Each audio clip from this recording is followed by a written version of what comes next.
ಓಂ ಶ್ರೀ ಗುರು ಬಸವಲಿಂಗಾಯ ನಮಃ. ಅಖಿಲ ಭಾರತ ವೀರಶೈವ ಲಿಂಗಾಯತ ಮಹಾಸಭೆಯ ಸಂಸ್ಥಾಪಕರಾದ ಹಾನಗಲ್ ಕುಮಾರೇಶ್ವರರನ್ನ, ಬಸವಾದಿ ಶರಣರನ್ನ, ರೇಣುಕಾದಿ ಆಚಾರ್ಯರನ್ನ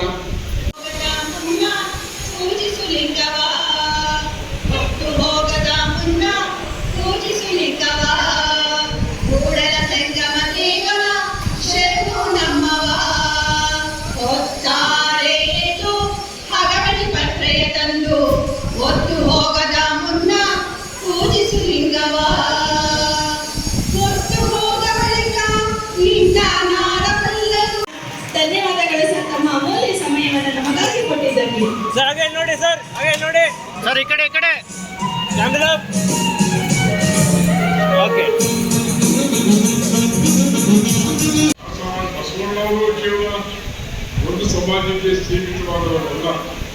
ಈ ಸಮಾಜವನ್ನ, ಈ ರಾಜ್ಯವನ್ನ ಎಲ್ಲವರು ಸಹ ಸರಿಸಾಮಾನ್ಯ ಕೈಗೊಂಡಂತ ಮಹಾನ್ ಚೇತನ ಬಸವಣ್ಣವರು. ಹಾಗೆ ಅವರ ಬಗ್ಗೆ ಹತ್ತಾರು ವಿಷಯವನ್ನ ಅವರು ನಿರ್ಣಯ ಮಾಡ್ತಾರೆ.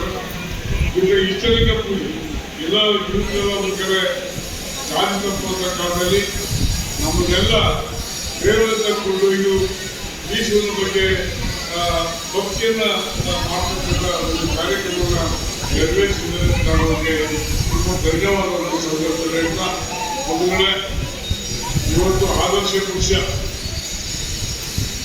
ಈ ರಾಷ್ಟ್ರದಲ್ಲಿ ಬಹಳ ಜನ ಮೊಹಮ್ಮದ್ ಪೈಗಂಬರ್ ಇರ್ಬೋದು, ಹಾಗೆ ಯೇಸು ಕ್ರಿಸ್ತ ಇರ್ಬೋದು, ಅನೇಕ ಜನ ಜನ್ಮ ತಾಳಿದರು. ಅವರೆಲ್ಲವೂ ಸಹ ಸಿದ್ಧಾಂತ ಒಂದು. ಅದರಲ್ಲಿ ಬಸವಣ್ಣವರು ಅವರ ಸಿದ್ಧಾಂತ ಸಮಾಜ ಸುಧಾರಣೆ, ನಾವೆಲ್ಲರೂ ಒಂದೇ ಎಂಬ ಭಾವನೆಯನ್ನ ಮನಸ್ಸಲ್ಲಿ ಪೂರ್ವಕವಾಗಿ ಅಂದಿನ ಕಾಲದಲ್ಲಿ 12ನೇ ಶತಮಾನದಲ್ಲಿ ಆ ಒಂದು ವಿರೋಧದ ಮಧ್ಯೆ ತಂದಂತ ಸಾಹಸ ನಾವೆಲ್ಲ ಮೆಚ್ಚುವಂತ ವಿಚಾರ. ಇವತ್ತು ಬಹಳ ಬದಲಾವಣೆ ಆಗಿದೆ, ಇಲ್ಲ ಅಂತ ಹೇಳಿದ್ರೆ ಅವ್ರದ್ದು ಬಹಳ ಕಷ್ಟ ಇತ್ತು. ಆ ಸಂದರ್ಭದಲ್ಲಿ ಎಲ್ಲ ಸಮಾಜ ಒಟ್ಟಿಗೆ ತಿರುಗುವಂತ ಒಂದು ಧೈರ್ಯವನ್ನು ಮಾಡಿದಂತ ಬಸವಣ್ಣವರನ್ನ ನಾವು ಈ ಸಮಾಜಕ್ಕೆ ನಾವು ಮಾದರಿಯಾಗಿ ಒಪ್ಕೊಂಡಿದ್ವಿ. ಹೇಗೆ ಕ್ರಿಶ್ಚಿಯನ್ನರು ಯೇಸು ಕ್ರಿಸ್ತನ ಮೊಹಮ್ಮದ್ ಪೈಗಂಬರ್ನ ಮುಸ್ಲಿಂ ಸಮಾಜ, ಹಾಗೆ ಬಸವಣ್ಣವರನ್ನ ಈ ಹಿಂದೂ ಸಮಾಜ ಒಪ್ಪಿಕೊಂಡು ಬಂದಿದೆ. ಅವರ ಸಿದ್ಧಾಂತ ಆದರ್ಶ ನಮಗೆಲ್ಲ ಮಾದರಿ. ಅವರ ಕಾಯಕವೇ ಕೈಲಾಸ ಬಗ್ಗೆ ನಮ್ಮ ಸ್ವಾಗತ ಮಾಡ್ತಕ್ಕಂಥ ಹೆಣ್ಮಗು ಬಹಳ ಚೆನ್ನಾಗಿ ಅದರ ಬಗ್ಗೆ ಮಾತನಾಡ್ತಾರೆ. ನಾವೆಲ್ಲರೂ ಒಂದು ಸಿದ್ಧಾಂತನ ಇಟ್ಕೋಬೇಕು. ನಮಗೆ ಶಿವರಾಮೇಗೌಡರು ಮಾತಾಡ್ತೀವಿ.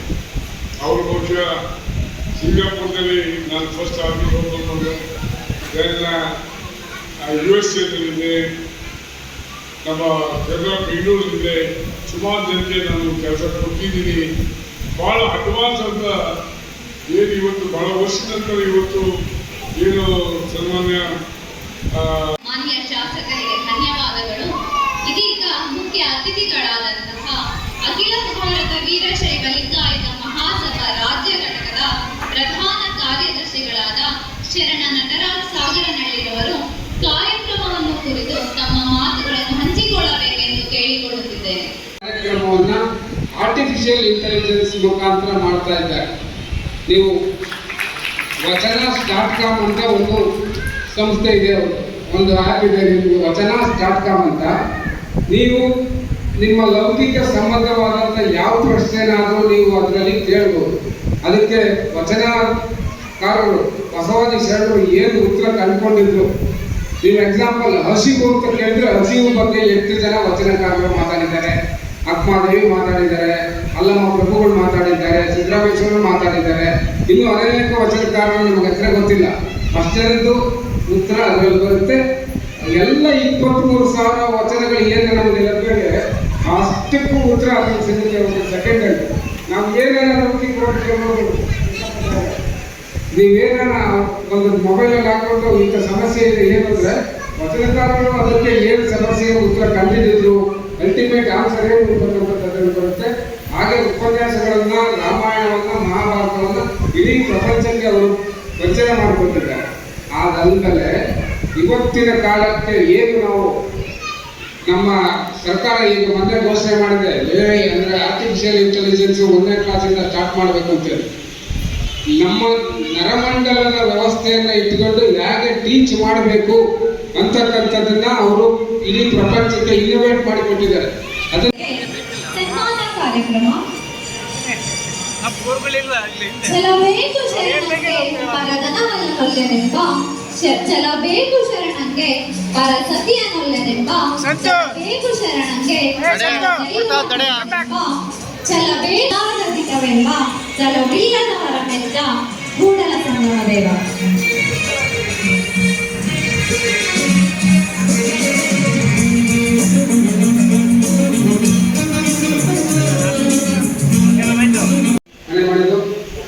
ಈ ಕಾರ್ಯಕ್ರಮದ ಅಧ್ಯಕ್ಷತೆಯನ್ನು ವಹಿಸುವ ಅಖಿಲ ಭಾರತ ವಿಶ್ವ ಲಿಂಗಾಯತ ಮಹಾಸಭಾ ತುರುವೇಕೆರೆ ತಾಲೂಕು ಘಟಕದ ಅಧ್ಯಕ್ಷರು ಆದ ಕುಮಾರಸ್ವಾಮಿ ಅವರೇ, ಈಗ ತಾನೇ ಕಾರ್ಯಕ್ರಮವನ್ನು ಉದ್ಘಾಟನೆಯನ್ನು ಮಾಡಿ ಉದ್ಘಾಟನಾಡಿದಂಥ ಜನಪ್ರಿಯ ಶಾಸಕರು ಸೋದರರು ಆದಂಥ ಕೃಷ್ಣಪ್ಪನವರೇ, ಇವತ್ತು ಸನ್ಮಾನವನ್ನು ಸ್ವೀಕರಿಸಲಿಕ್ಕಾಗಿ ಬಂದಿರತಕ್ಕಂಥ ಶಿವರಾಮ್ ಬಗ್ಗೆ ಸರಿಯಾಗಿ ಪರಿಚಯ ಆಗಲಿ.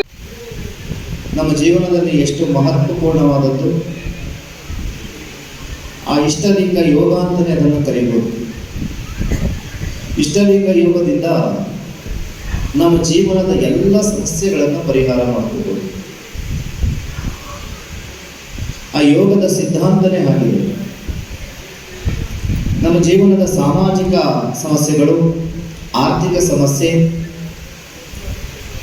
ಆರೋಗ್ಯದ ಸಮಸ್ಯೆಗಳನ್ನೆಲ್ಲವನ್ನು ಕೂಡ ನಿವಾರಣೆ ಮಾಡ್ಕೋಬಹುದು. ಇವೆಲ್ಲ ಸಮಸ್ಯೆಗಳನ್ನು ನಿವಾರಣೆ ಮಾಡಿಕೊಂಡು ಆನಂದಮಯವಾದಂತಹ ಸುಖಮಯವಾದಂತಹ ಜೀವನವನ್ನು ನಡೆಸ್ಬೋದು.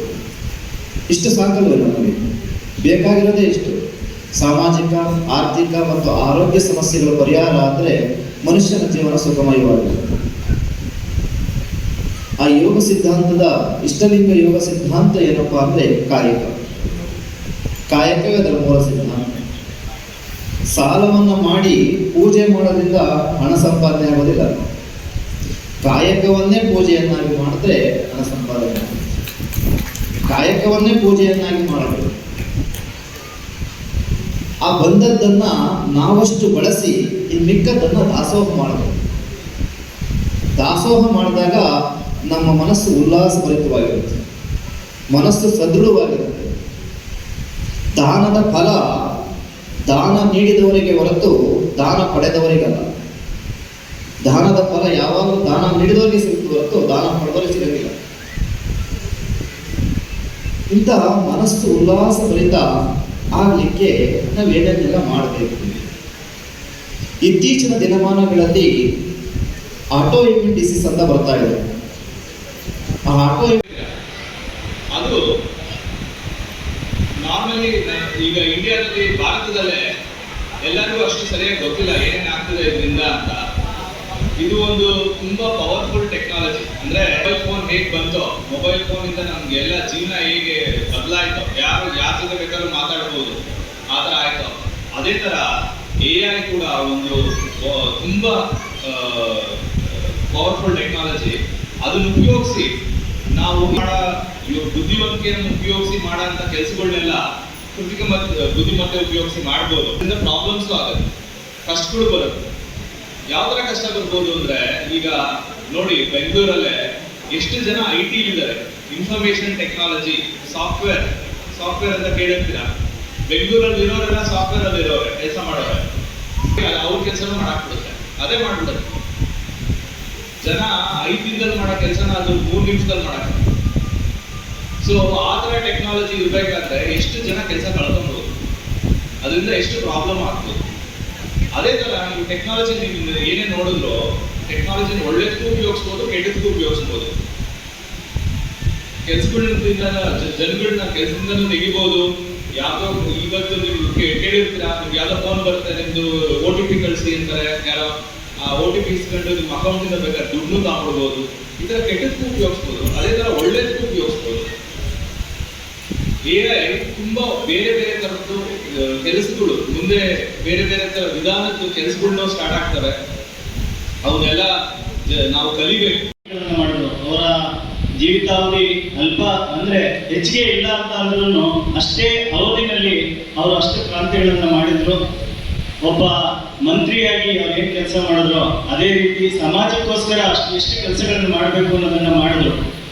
ಮತ್ತೆ ಆ ಕಾಲದಲ್ಲಿ ಮಾಡಿದಂತಹ ಕ್ರಾಂತಿ ಇವತ್ತಿಗೂ ಇನ್ನೂ ಪೂರ್ಣ ಆಗಿಲ್ಲ ಅಂತ ನಾನಂತೂ ಭಾವಿಸಿದ್ದೀನಿ. 12ನೇ ಶತಮಾನದಿಂದ 21ನೇ ಶತಮಾನದವರೆಗೂ ಇನ್ನೂ ನಮ್ಮ ಸಮಾಜದಲ್ಲಿ ಎಲ್ಲ ಪಿಡುಗುಗಳು ಇದ್ದಾವೆ. ಮೂಢನಂಬಿಕೆಗಳು, ಸಮಾನತೆ ಇದ್ದಂಥದ್ದು, ಜಾತಿ ಪದ್ಧತಿಗಳು ಇವೆಲ್ಲವೂ ಇದ್ದಾವೆ. ಇವುಗಳನ್ನ ಹೋಗಲಾಡಿಸೋದಕ್ಕೆ ಇನ್ನೂ ಆ ನಮ್ಮ ಬಸವಾದಿ ಶರಣರ ಆ 12ನೇ ಶತಮಾನದ ಕ್ರಾಂತಿಯನ್ನ ಪೂರ್ಣಗೊಳಿಸಕ್ಕೆ ಇನ್ನೂ ಆಗಿಲ್ಲ. ಇದನ್ನ ನಾವೆಲ್ಲರೂ ನಮ್ಮ ಸಮಾಜದ ಬಂಧುಗಳು, ಸಮಾಜ ಬಾಂಧವರು ಅದನ್ನ ಯೋಚನೆ ಮಾಡಬೇಕು. ಮತ್ತೆ ಆ 12ನೇ ಶತಮಾನದಲ್ಲಿ ಎಲ್ಲ ಶರಣರ ಒಂದೊಂದು ವಚನಗಳು, ಅದು ಏನು 20,000ಕ್ಕೂ ಹೆಚ್ಚು ವಚನಗಳು ಇದಾವೆ. ಆ ವಚನಗಳಲ್ಲಿ ನಾವು ಒಂದೊಂದು ವಚನಗಳನ್ನು ಓದ್ಕೊಂಡ್ರೆ ಸಾಕು ಅನ್ಸುತ್ತೆ. ನಮ್ಮ ಜೀವನದಲ್ಲಿ ಅಳವಡಿಸ್ಕೊಂಡ್ರೆ, ಆ ಒಂದೊಂದು ವಚನಗಳನ್ನ ನಾವು ಅಳವಡಿಸ್ಕೊಂಡ್ರೆ ಅಷ್ಟೇ ನಮ್ಮ ಜೀವನ ಸಾರ್ಥಕ ಆಗುತ್ತೆ. ಮತ್ತೆ ಸಮಾಜಕ್ಕೋಸ್ಕರನೂ ನಾವು ಒಂದಷ್ಟು ಸುಧಾರಣೆಗಳನ್ನ ಮಾಡ್ಬೋದು. ಶಿವರಾಮ್ ಅವರು ಕಾಣದಲು ನಗಸಿ ಹಿಡಿದನೆಂದರೆ ಸಿಕ್ಕದೆಂಬ ಕಳಲಿಕೆ ನೋಡ, ಕಂಡುದನ್ನೇ ಕಂಡು ಗುರುಪಾದ ಬಿಡಿದರೆ ಕಾಣಬಾರದೆ ಕಾಣಬಹುದು. ಕಂಡದ್ದು ಯಾವುದು? ಇಷ್ಟಲಿಂಗ. ಕಂಡದ್ದು ಇಷ್ಟಲಿಂಗ ಬಿಟ್ಬಿಡು, ಕಾಣದಿರ್ತಕ್ಕಂಥ ಪರಮಾತ್ಮ ಹಿಡಿತೀನಿ ಅಂತಂದ್ರೆ ಸಿಕ್ಕದಿಲ್ಲ. ಕಂಡಂಥ ಇಷ್ಟಲಿಂಗದ ಮೂಲಕ ಅದರಲ್ಲಿ ಶ್ರದ್ಧೆಯನ್ನು ಬೆಳೆಸ್ಕೊಂಡ್ರೆ ಆ ಶ್ರದ್ಧೆಯಿಂದ ಏಕಾಗ್ರತೆ ಬರುತ್ತೆ. ಏಕಾಗ್ರತೆಯ ಮೂಲಕ ಅಂತರಾತ್ಮನ ಅರಿವುಂಟದೆ. ಶ್ರದ್ಧೆ, ಏಕಾಗ್ರತೆ, ಅಂತರಾತ್ಮನ ಮೂರಿರೋದು. ಶ್ರದ್ಧೆ, ಏಕಾಗ್ರತೆ, ಅಂತರಾತ್ಮನ ಅರಿವು. ಅದು ಶ್ರದ್ಧೆ ಬೆಳೆಸ್ಬೇಕು. ಇಷ್ಟಲಿಂಗದ ಬಗ್ಗೆ ಉದಾಸೀನ ಮಾಡಬೇಡಿ. ಇಷ್ಟಲಿಂಗದ ಬಗ್ಗೆ ಶ್ರದ್ಧೆ ಬೆಳೆಸ್ಕೊಂಡ್ರೆ ನಿಮ್ಗೆ ಏಕಾಗ್ರತೆ ತಾನಾಗಿ ಬರುತ್ತೆ. ಏಕಾಗ್ರತೆನೇ ಯೋಗ ಅನ್ನೋದು. ಯೋಗ ಮತ್ತು ಏಕಾಗ್ರತೆ ಬೇರೆ ಬೇರೆ ಅಲ್ಲ. ಯೋಗ ಮತ್ತು ಏಕಾಗ್ರತೆ ಬೇರೆ ಬೇರೆ ಅಲ್ಲ. ಭಾಳ ಜನ ಹೇಳ್ತಾರೆ ಆ ಅಂಗಸಾಧನ, ಶೀರ್ಷಾಸನ, ಪದ್ಮಾಸನ ಇವೆಲ್ಲ ದೈಹಿಕ ಕಸರತ್ತು. ನಿಜವಾದ ಯೋಗ ಏಕಾಗ್ರತೆ. ಏಕಂದ್ರೆ ಒಂದು ಅಗ್ರಸ್ಥಾನ ಅಂದ್ರೆ ನಮ್ಮ ಎರಡೂ ಕಣ್ಣುಗಳ ಮಧ್ಯೆ ಇರ್ತಕ್ಕಂಥ ಜಾಗ ಗೃಹಪೂರ್ವ ಮಧ್ಯೆ ಅಗ್ರಸ್ಥಾನ. ಅಲ್ಲಿ ದೃಷ್ಟಿ, ಮನಸ್ಸು, ಉಸಿರು ಕೂಡ್ತವೆ. ಆ ದೃಷ್ಟಿ, ಮನಸ್ಸು, ಉಸಿರು ಕೂಡಿದಾಗ ಮನಸ್ಸು ತಟಸ್ಥಗೊಳ್ಳುತ್ತೆ.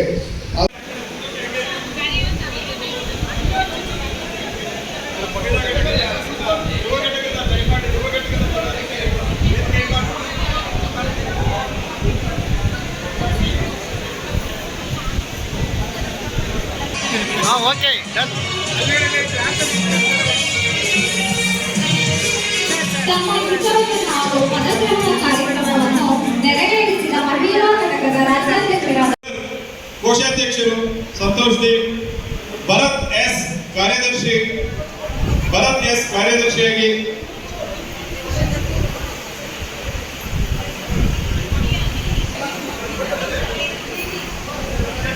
ಅರುಣ್ ಪ್ರಧಾನ ಕಾರ್ಯದರ್ಶಿಯಾಗಿ, ಶರಣ ಶಿವರಾಜ್ ಪ್ರಧಾನ ಕಾರ್ಯದರ್ಶಿಯಾಗಿ,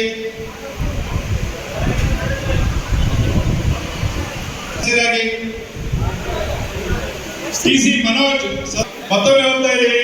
ಶರಣ PN ನಿಜಗುಣ ಅವರು ಅಧ್ಯಕ್ಷರಾಗಿ, ದಿಲೀಪ್ ಕುಮಾರ್ ಉಪಾಧ್ಯಕ್ಷರಾಗಿ, ಸುಜಯ್ MS ಉಪಾಧ್ಯಕ್ಷರಾಗಿ, KS ಶಿವರಾಜ್ ಪ್ರಧಾನ ಕಾರ್ಯದರ್ಶಿಯಾಗಿ, ಶರಣ ಸಂತೋಷ್ D ಕೋಶಾಧ್ಯಕ್ಷರಾಗಿ, ಭರತ್ ಎಸ್ ಕಾರ್ಯದರ್ಶಿಯಾಗಿ ವಿದ್ಯುಕ್ತವಾಗಿ ಘೋಷಣೆ ಮಾಡ್ತಾ ಇದ್ದೀವಿ.